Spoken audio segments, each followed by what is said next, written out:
This Wednesday, our church celebrates the feast day of Saint Melania. The following are some thoughts on her life and works.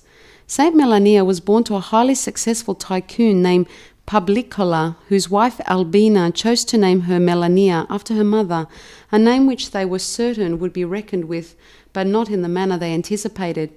In the custom of the day, Melania was promised in marriage at the age of 14 to the son of the prefect of Rome, who at that age 17 already held a position of trust with the state.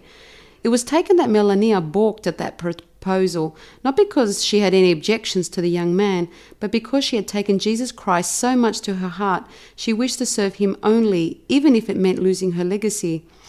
Melania was anything but a stubborn child, and indifferent to her parents, who showed great distress to her startling declaration of faith, she agreed to the marriage, hopeful that in some way she could partially fulfill her fondest hope as a wife and mother, although there was little prospect of that. After the first year of her marriage, she bore a child who lived only for a few days. When her second child, a son, was stillborn, she found solace in the thought that it was the will of God, but her husband and parents, lacking her faith, were on the edge of despair. When her father died thereafter, she succeeded in convincing her husband and mother that they should join her in serving the Lord, leaving behind them the anguish for which their wealth had no antidote, and that any hope for the future lay in the service of Jesus Christ. She induced them to leave Rome and its pomp for the tranquility to be found at the shrines of Christianity.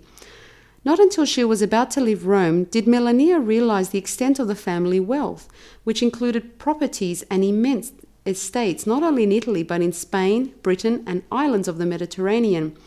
Much to the dismay of relatives, whose appeal to the Emperor Honorius was dismissed, the family holdings in Italy were sold under the provision that the proceeds were to go to various charities.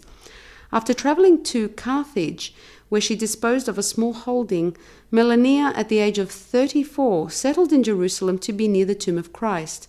Her mother and husband died within a few days of each other, and she erected at the site of their tombs a lovely chapel. Left to her own devices, Melania found a spiritual father in Abbot Gerontios, who counselled her in the disposition of her great wealth, and through whom she found the boundless wealth of the Saviour's love. She built a nunnery at the base of the Mount of Olives, not far removed from the Garden of Gethsemane, and then built or refurbished many churches in the Holy Land. Orphanages were built wherever needed, and even with an additional nunnery, she had yet to strip herself of all her wealth. At the suggestion of the abbot, she went to Constantinople under the Byzantine Empire to visit an aging uncle whom she might enlist in charitable projects there. She had on difficulty in locating her uncle Volusian, but she encountered greater difficulty in converting the recalcitrant old man who had clung to paganism all of his days.